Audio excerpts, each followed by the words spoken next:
Hello students, आप लोगों ने इसके पहले के दोनों लेक्चर देख लिए होंगे और जो चीज़ें उसमें बताई गई हैं वो समझ में भी आई होंगी। आप लोग अपने नोट्स बनाते रहिए, घर पे रहिए, घर से बाहर निकलने की कोशिश मत करिए। आज हम लोग इस चैप्टर का तीसरा लेक्चर स्टार्ट करेंगे। इस चैप्टर का तीसरा लेक्चर जिसके अंतर्गत हम लोग पढ़ेंगे वेलोसिटी के बारे में। वेलोसिटी या इसी को हिंदी में हम लोग कहते हैं वेग। हम लोगों ने इसके पहले चैप्टर में स्पीड के बारे में पढ़ा था। स्पीड क्या होती है, स्पीड को कैसे हम लोग मेजर करते हैं, स्पीड की एसआई यूनिट क्या होती है और एवरेज स्पीड हम लोग कैसे कैलकुलेट कर सकते हैं। इन चीजों के बारे में हम लोगों ने पढ़ा था। तो आज हम लोग देखते हैं कि वेलोसिटी क्या होती है, वेलोसिटी को हम लोग कैसे कैलकुलेट करते हैं, कैसे मेजर करते हैं वेलोसिटी को, और वेलोसिटी और स्पीड में क्या डिफरेंस होता है। तो स्टूडेंट्स, वेलोसिटी जो है वो एक स्पीड ही है but in a specified direction. Speed in a specified direction is known as velocity.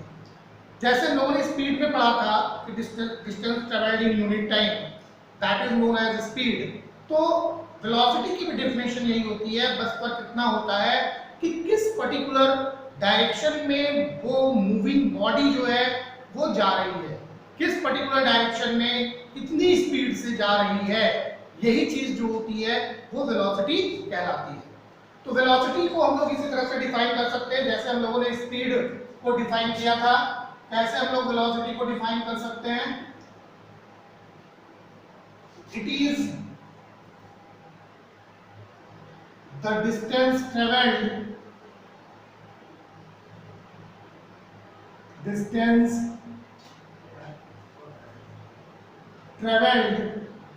in unit time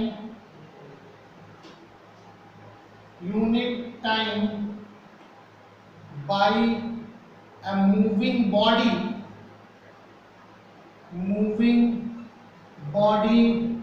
in specified direction।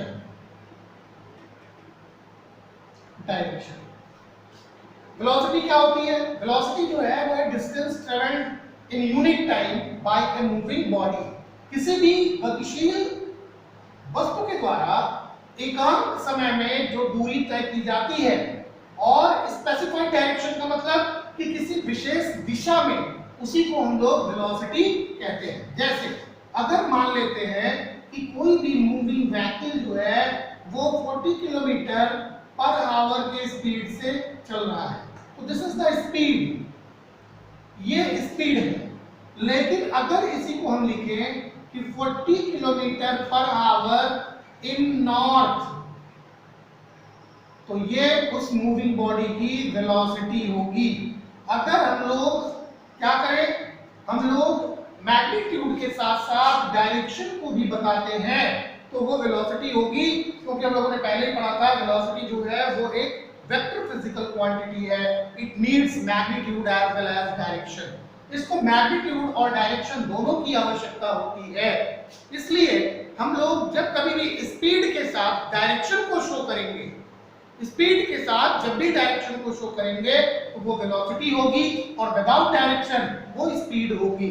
This is one of the most important difference between speed and velocity. Speed और velocity के बीच में ये सबसे महत्वपूर्ण difference है कि speed needs only magnitude not direction because it is a scalar quantity, but velocity needs magnitude as well as direction because it is a vector quantity। ये एक वेक्टर फिजिकल क्वांटिटी है, इसलिए इसमें एक्सप्रेस करने के लिए हमें मैग्नीट्यूड और डायरेक्शन दोनों की आवश्यकता होती है। अगर हम कहते हैं कि a car is moving with speed moving 100 metre per second, तो this is the speed, but अगर हम कहते हैं कि a car is moving 100 meter per second in east, तो दिस इज वेलोसिटी, ये वेलोसिटी होता है। अगर हम लोग डायरेक्शन लगाएंगे तो स्पीड जो होती है वो वेलोसिटी में कन्वर्ट हो जाती है। इतनी सीधे क्लियर हो गई। वेलोसिटी इक्वल टू होता क्या है, वेलोसिटी को हम मेजर कर सकते हैं कैसे, distance travelled in a given direction, distance traveled in a given direction upon time taken, time taken। किसी गिवन डायरेक्शन में मूविंग बॉडी के द्वारा कितनी डिस्टेंस ट्रेवल की गई और उस डिस्टेंस को ट्रेवल करने में कितना टाइम लगा, इसके द्वारा हम लोग वेलोसिटी को कैलकुलेट कर सकते हैं। तो मान लेते हैं कि अगर कोई भी ऐसी बॉडी है, मान लें कि कोई एक ऐसी बॉडी है जो यस डिस्टेंस ट्रेवल करती है गिवन डायरेक्शन में। अगर किसी गिवन डायरेक्शन में यस डिस्टेंस कोई मूविंग बॉडी टी टाइम में ट्रेवल करती है तो उसकी वेलोसिटी v जो होगी वो यस अपॉन कितना हो जाएगा, t। तो if a body covers yes distance in time t in a given direction, in a given direction, then velocity that will be equal to distance traveled in given direction कितना है, yes upon time t, यानी v equal to s upon t, v equal to s upon t, velocity equal to distance travelled upon time taken. अब हम लोग देखते हैं distance travelled in a given direction is also known as displacement, distance travelled in a given direction is also known as displacement, displacement। किसी भी particular direction में जो distance travelled होती है उसको हम लोग डिस्प्लेसमेंट भी कहते हैं। तो ऐसे कंडीशन में हम लिख सकते हैं कि velocity equal to displacement upon time. हम लिख सकते हैं कि वेलोसिटी जो है वो डिस्प्लेसमेंट अपॉन टाइम के बराबर भी होती है। अगर ये डिस्प्लेसमेंट को यस मान लें और टाइम t है तो v equal to s upon t, v equal to s upon t। यहाँ पे v क्या है, v इक्वल टू है वेलोसिटी, यस क्या है डिस्प्लेसमेंट, डिस्प्लेसमेंट और t क्या चीज है, टाइम। इसकी SI यूनिट कितनी होती है, तो जो SI यूनिट स्पीड की होती है वही वेलोसिटी की SI यूनिट होती है। तो SI unit of velocity is also metre per second. जो SI यूनिट है वेलोसिटी की ये मीटर पर सेकेंड होती है। इतनी चीजें आप लोग समझ गए होंगे कि वेलोसिटी जो है वो पर्टिकुलर डायरेक्शन में स्पीड को कहते हैं। स्पीड के साथ अगर डायरेक्शन लगा हुआ है तो वो वेलोसिटी कहलाती है, स्पीड के साथ अगर डायरेक्शन नहीं है तो वो केवल स्पीड रहेगा। और जो स्पेसिफाइड डायरेक्शन में या किसी गिवन डायरेक्शन में जो डिस्टेंस होती है, shortest distance, that is also known as displacement, उसको हम लोग डिस्प्लेसमेंट भी कहते हैं। तो velocity is also related with the displacement, displacement के साथ भी इसका रिलेशन होता है। SI यूनिट जो वेलोसिटी की है वो वही है जो स्पीड की होती है, यानी मीटर पर सेकंड। तो स्पीड और वेलोसिटी इन दोनों को हम लोग मीटर पर सेकंड के द्वारा मेजर करते हैं। अब सवाल ये है कि यूनिफॉर्म वेलोसिटी किसे कहते हैं। यूनिफॉर्म वेलोसिटी क्या चीज होती है? तो यूनिफॉर्म वेलोसिटी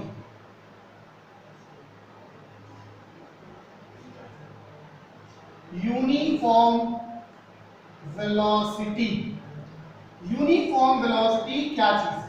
यूनिफॉर्म वेलोसिटी हम लोग किसे कहते हैं? तो यूनिफॉर्म वेलोसिटी देखो, a body has uniform velocity. A body has uniform velocity कब? When it covers equal distance in equal interval of time in a given direction.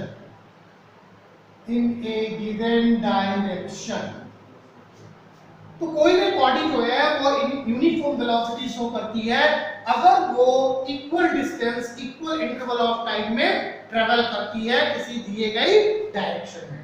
अगर किसी दी गई डायरेक्शन में कोई भी moving object equal interval of time में equal distance को travel करता है तो हम कहते हैं कि उसके अंदर यूनिफॉर्म वेलोसिटी है। दूसरी चीज, किसी भी बॉडी की वेलोसिटी को हम चेंज कर सकते हैं। तो velocity of a body can B change. Velocity of a body can B change. किसी भी बॉडी की वेलोसिटी को हम चेंज कर सकते हैं। कैसे चेंज कर सकते हैं वेलोसिटी को? हमारे पास दो चीजें हैं। देखो, वेलोसिटी दो चीजों से डिसाइड होती है। सबसे पहली चीज जो है वो है स्पीड और दूसरी चीज जो है वो है डायरेक्शन। ये दो चीजें हैं जो जिसके द्वारा वेलोसिटी जो है वो डिसाइडेड होती है। तो अगर इन दोनों में हम परिवर्तन करें या दोनों में से किसी एक में परिवर्तन करें तो वेलोसिटी चेंज हो सकती है। तो velocity can be change. Velocity can be changed by changing the speed of a body. Velocity can be changed by changing the speed of a body। और दूसरी चीज कि velocity can be changed by changing the direction. अगर direction को हम change करते हैं तो भी मूविंग बॉडी की वेलोसिटी चेंज होती है। अगर डायरेक्शन चेंज करेंगे तो भी वेलोसिटी चेंज होगी और अगर मूविंग बॉडी की हम लोग स्पीड को चेंज करेंगे तो भी वेलोसिटी जो है वो चेंज हो जाती है। तो किसी भी मूविंग बॉडी की वेलोसिटी को हम लोग दो तरह से चेंज कर सकते हैं। सबसे पहला कि हम उसकी स्पीड को चेंज करके, दूसरा हम उसके डायरेक्शन को चेंज करके। तो दोनों कंडीशन में वेलोसिटी चेंज हो जाती है। दूसरी चीज अगर हम लोग बात करें कि एवरेज वेलोसिटी क्या होती है, एवरेज वेलोसिटी क्या हो सकती है, किसे कहते हैं एवरेज वेलोसिटी। तो average speed of A moving body, हम लोगों ने क्या पढ़ा कि average speed of A moving body जो होती है वो total distance travelled upon total time taken. बिल्कुल इसी तरह से average velocity of A moving body is the total distance travelled upon total time taken in a particular direction. तो average velocity को भी हम लोग एवरेज स्पीड की तरह से कैलकुलेट कर सकते हैं। Total distance travelled by total time taken in a particular direction in a given direction, that is known as average velocity. लेकिन एक चीज इसमें है कि average speed cannot be zero। Average speed cannot be zero। Average speed जो है वो कभी भी जीरो नहीं हो सकता है, एवरेज स्पीड कभी भी जीरो नहीं हो सकता है, लेकिन average velocity of an moving body can be zero, but average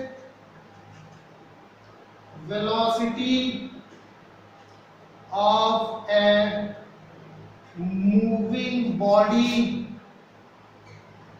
can be zero. Average velocity जो है वो जीरो हो सकती है। एवरेज वेलोसिटी कैसे जीरो हो सकती है? अगर कोई भी वस्तु जो है, मान लो कि एक पॉइंट ए है, इस पॉइंट ए से कोई भी object, moving object east direction में आती है पॉइंट बी तक, और अगर मान लो कि ये यहां से 10 मीटर है, तो इसकी वेलोसिटी जो है वो ए से बी तक आने में अगर मान लो कि 2 सेकंड लगा, तो 2 सेकंड में इसकी जो वेलोसिटी होगी वो हो जाएगी कितनी? 10 metre upon 2 second, that is equal to 5 metre per second in east. लेकिन सपोज करो कि ये बॉडी जो है वो यहां से बी से फिर मुड़ करके कहां आ जाती है? साउथ की तरफ पॉइंट ए पर, तो जो इसका डिस्प्लेसमेंट होगा, डिस्प्लेसमेंट ये इक्वल टू जीरो हो जाएगा, और अगर डिस्प्लेसमेंट जीरो हुआ तो वेलोसिटी जीरो हो जाएगी, क्योंकि जिस डायरेक्शन से इसने चलना प्रारंभ किया था, जिस पॉइंट से, ये उसी पॉइंट पर उसी डायरेक्शन में पुनः वापस लौट आती है। तो ऐसी कंडीशन में वेलोसिटी जीरो हो सकती है, लेकिन स्पीड जो है वो जीरो नहीं हो सकती है। स्पीड हमेशा फिक्स होती है, वो कभी भी जीरो नहीं हो सकती है। तो ये चीज याद रखने की है। दो डिफरेंस मिल गए वेलोसिटी और स्पीड में। पहली चीज तो ये मिली आपको कि स्पीड जो होती है वो किसी भी डायरेक्शन में होती है, उसमें केवल मैग्नीट्यूड की आवश्यकता होती है, डायरेक्शन की नहीं। वेलोसिटी जो होती है वो किसी भी पर्टिकुलर डायरेक्शन में ट्रेवल डिस्टेंस के बराबर होती है। यूनिट टाइम में पर्टिकुलर डायरेक्शन में या गिवन डायरेक्शन में कितनी डिस्टेंस को ट्रेवल किया जा रहा है वो उसकी वेलोसिटी होती है। दूसरा डिफरेंस जो है कि स्पीड जो है वो स्केलर क्वांटिटी है, जबकि वेलोसिटी जो है वो वेक्टर क्वांटिटी है। और तीसरा डिफरेंस कि speed can not be zero but velocity can be zero. Speed zero नहीं हो सकती है, लेकिन वेलोसिटी जो है वो जीरो हो सकती है। तो ये वेलोसिटी था। अभी इसके बाद हम लोग जो देखेंगे वो बात करेंगे हम लोग एक्सेलरेशन के बारे में। एक्सेलरेशन किसे कहते हैं? एक्सेलरेशन क्या चीज होता है? क्या चीज होती है acceleration?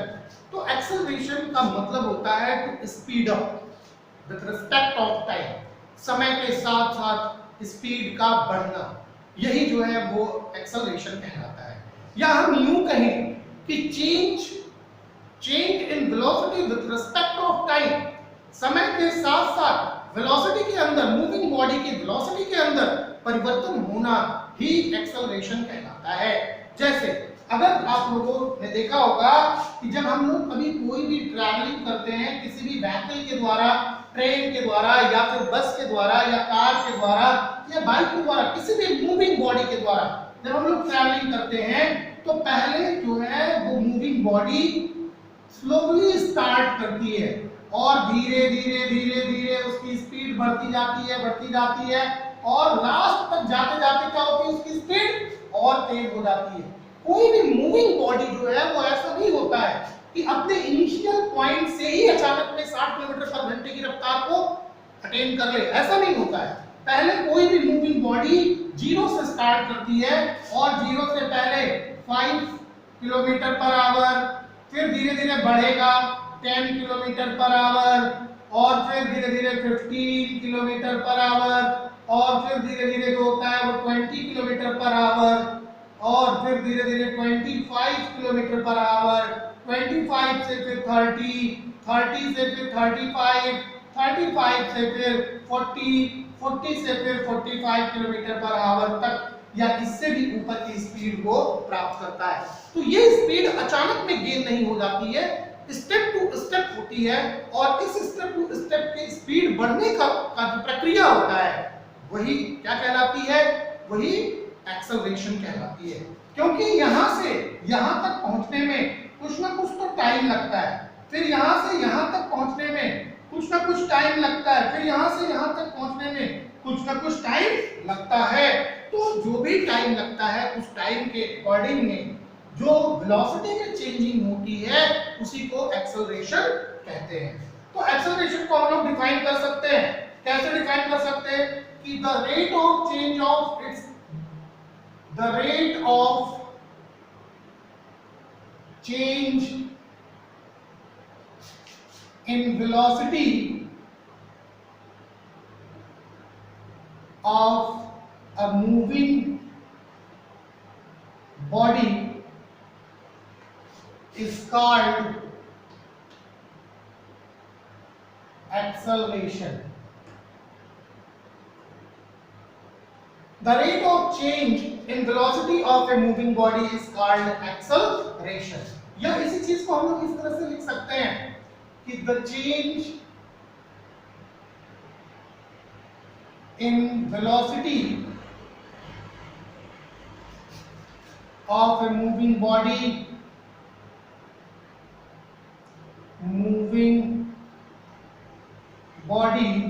in unit time is called acceleration.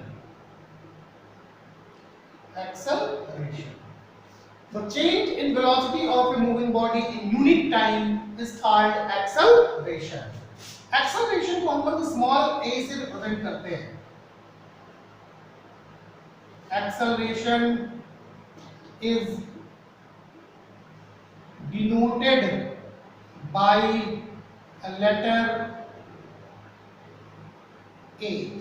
A के द्वारा हम लोग एक्सेलरेशन को डिनोटेड करते हैं। तो आइए देखते हैं कि हम लोग कैसे एक्सेलरेशन को कैलकुलेट करें। एक्सेलरेशन कैसे कैलकुलेट कर सकते हैं, चेंज इन वेलोसिटी कैसे कैलकुलेट कर सकते हैं। तो याद रखना कि किसी भी मूविंग बॉडी की इनिशियल वेलोसिटी जो होती है, इनिशियल वेलोसिटी, इसको हम लोग u से रिप्रेजेंट करते हैं, और जो लास्ट में जो वेलोसिटी को अटेन कर लेती है उसको फाइनल वेलोसिटी कहते हैं, और इसको v से लिखते हैं। टाइम को हम लोग किससे रिप्रेजेंट करते हैं, t से टाइम को रिप्रेजेंट करते हैं। तो ये चीजें आप लोग याद रखिएगा। तो अगर मान लें कि if A moving body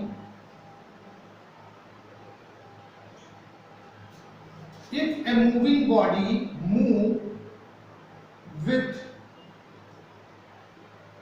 initial velocity u and after time t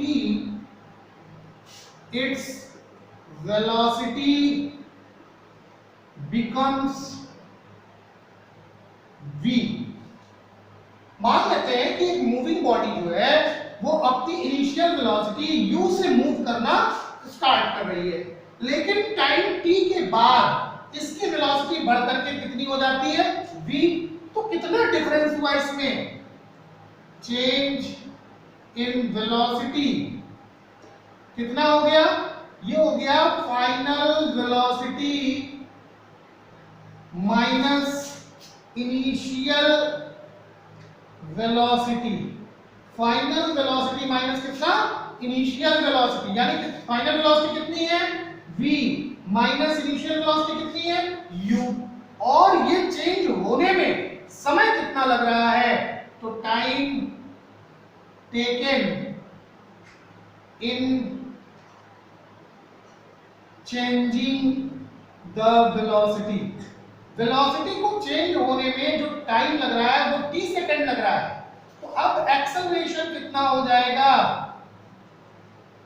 acceleration a that is equal to कितना होता है, change in velocity upon time, change in velocity upon time. तो वेलोसिटी में चेंजिंग कितनी हो रही है, वेलोसिटी में चेंजिंग हो रही है v माइनस u के बराबर, तो ये एक्सेलरेशन a इक्वल टू कितना हो जाएगा v माइनस u, और टाइम कितना लग रहा है t। Acceleration a equal to v minus u upon t। दूसरी चीज हम लोग ये देखेंगे कि इसकी एसआई यूनिट क्या होती है, एक्सेलरेशन की एसआई यूनिट क्या होती है, कैसे हम लोग इसकी यूनिट को लिखते हैं। तो एसआई यूनिट जो एक्सेलरेशन की होती है वो मीटर पर सेकेंड स्क्वायर होती है। क्या होती है? Metre per second square. कैसे हम लोग इसको कैलकुलेट कर सकते हैं? तो देखिए एसआई यूनिट ऑफ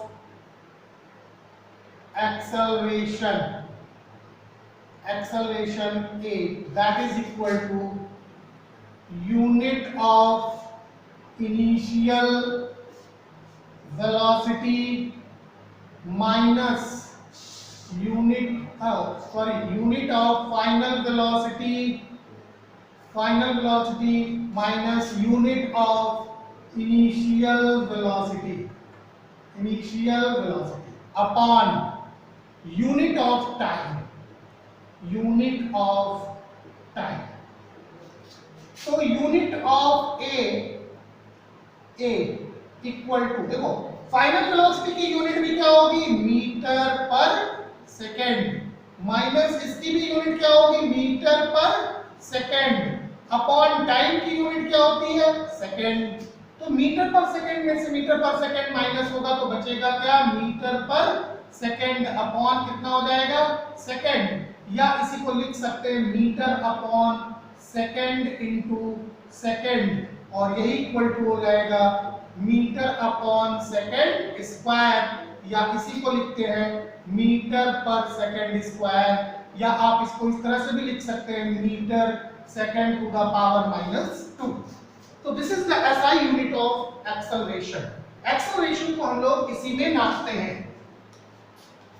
तो ये चीज आप लोगों ने देख ली कि एक्सेलरेशन क्या होता है। एक्सेलरेशन का मतलब होता है change in velocity with respect of time. तो टाइम के साथ साथ जो वेलोसिटी में चेंजिंग होती है उसी को हम लोग क्या कहते हैं एक्सेलरेशन। अब सवाल फिर वही आता है कि यूनिफॉर्म एक्सेलरेशन क्या है और नॉन यूनिफॉर्म एक्सेलरेशन क्या चीज है। यूनिफॉर्म एक्सेलरेशन और नॉन यूनिफॉर्म एक्सेलरेशन किसे कहते हैं।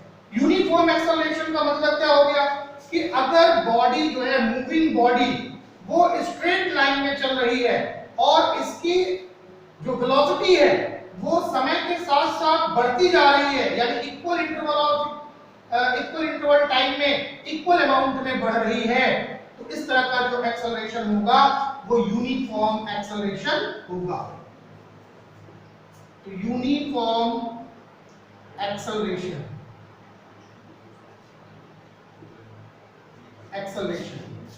यूनिफॉर्म एक्सेलरेशन क्या चीज होगा कि अगर मान लो कि मूविंग बॉडी जो है वो स्ट्रेट लाइन जा रही है, if the moving body move on a straight line path, if a moving body move on a straight line path, अगर कोई भी गतिशील वस्तु जो है वो एक सीधी रेखा में गति कर रही है, तो if its velocity increases equal amount in equal interval of time, the motion is said to be uniform accelerated motion. इस मोशन को, इस गति को हम लोग यूनिफॉर्म एक्सेलरेटेड मोशन कहते हैं। कब? जब कोई भी मूविंग मूविंग बॉडी जो है वो स्ट्रेट पथ पे मूव कर रही है और उसकी वेलोसिटी जो है वो इक्वल अमाउंट में इंक्रीज करती है इक्वल इंटरवल ऑफ टाइम में, तो इस तरह के मोशन को हम लोग यूनिफॉर्म एक्सेलरेटेड मोशन कहते हैं।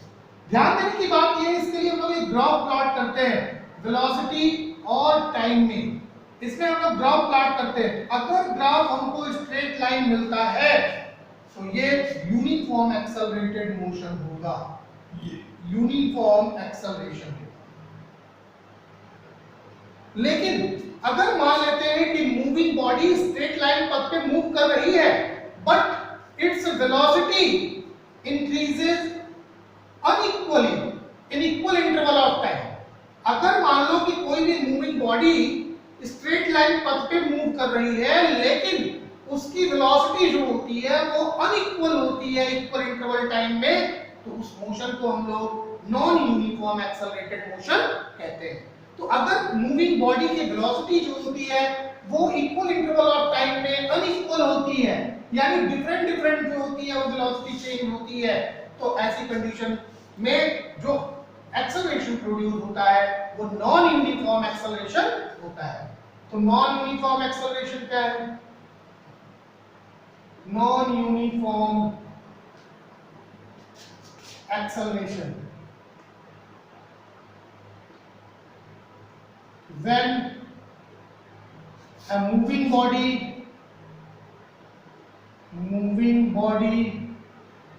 change its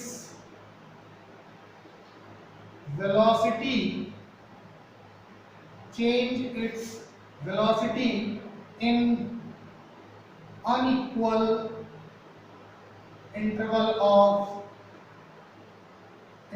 of time, it is called non-uniform acceleration।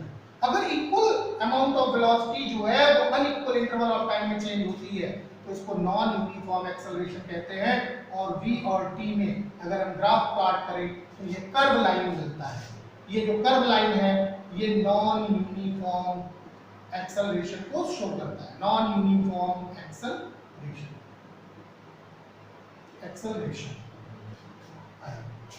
Acceleration जो होते हैं वो दो तरह के होते हैं। दो प्रकार में एक्सेलरेशन को बांटा गया है, टू टाइप्स में। एक होता है पॉजिटिव एक्सेलरेशन और एक होता है नेगेटिव एक्सेलरेशन। तो एक्सेलरेशन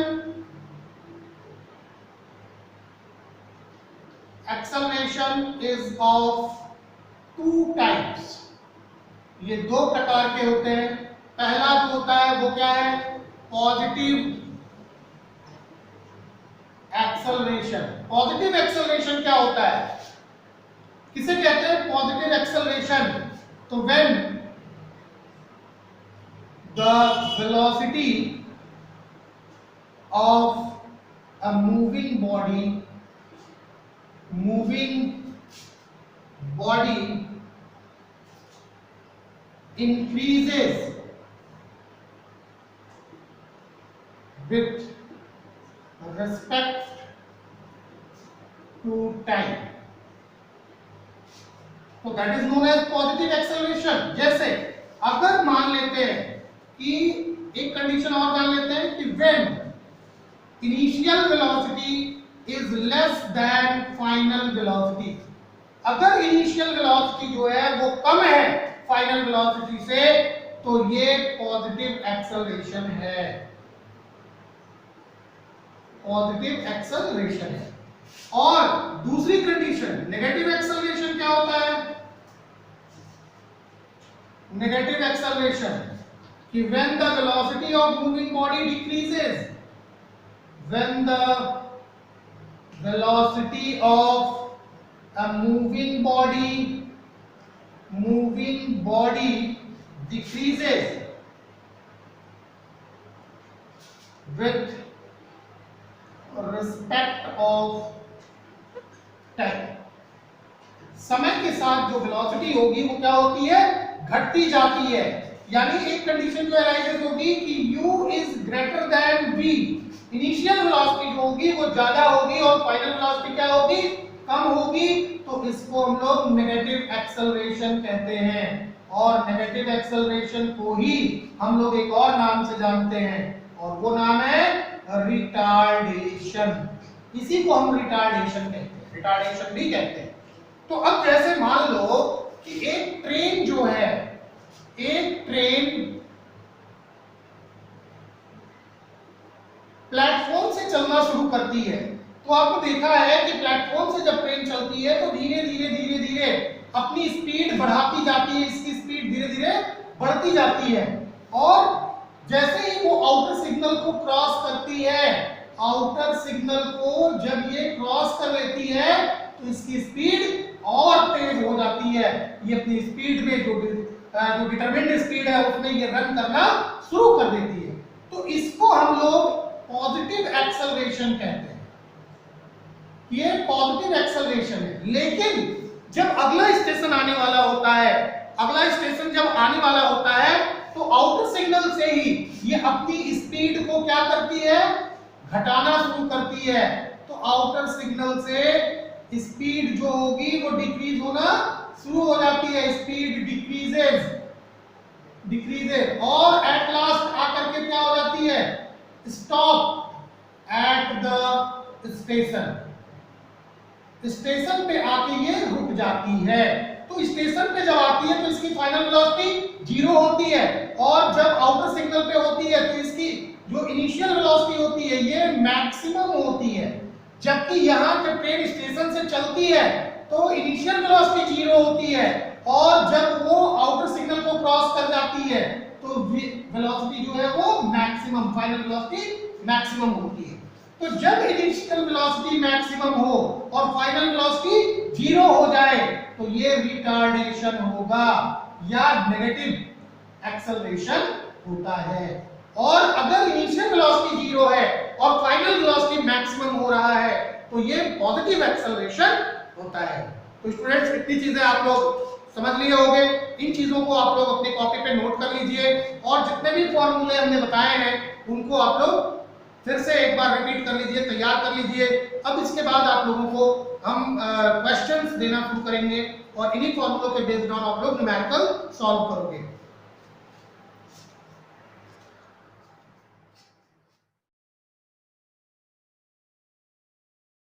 तेरी कूलनेस का स्वैग कहीं लो ना हो जाए, तेरी लाइफ की स्पीड कहीं स्लो ना हो जाए। तेरी कूलनेस का स्वैग कहीं लो ना हो जाए, तेरी लाइफ की स्पीड कहीं स्लो ना हो जाए। जरा ध्यान से सुनो ना फिर बाद में ना रोना, थोड़ी केयर तो करो ना, हाथ अच्छे से धोना, लेट्स रोको कोरोना। थोड़ी केयर तो करो ना, थोड़ी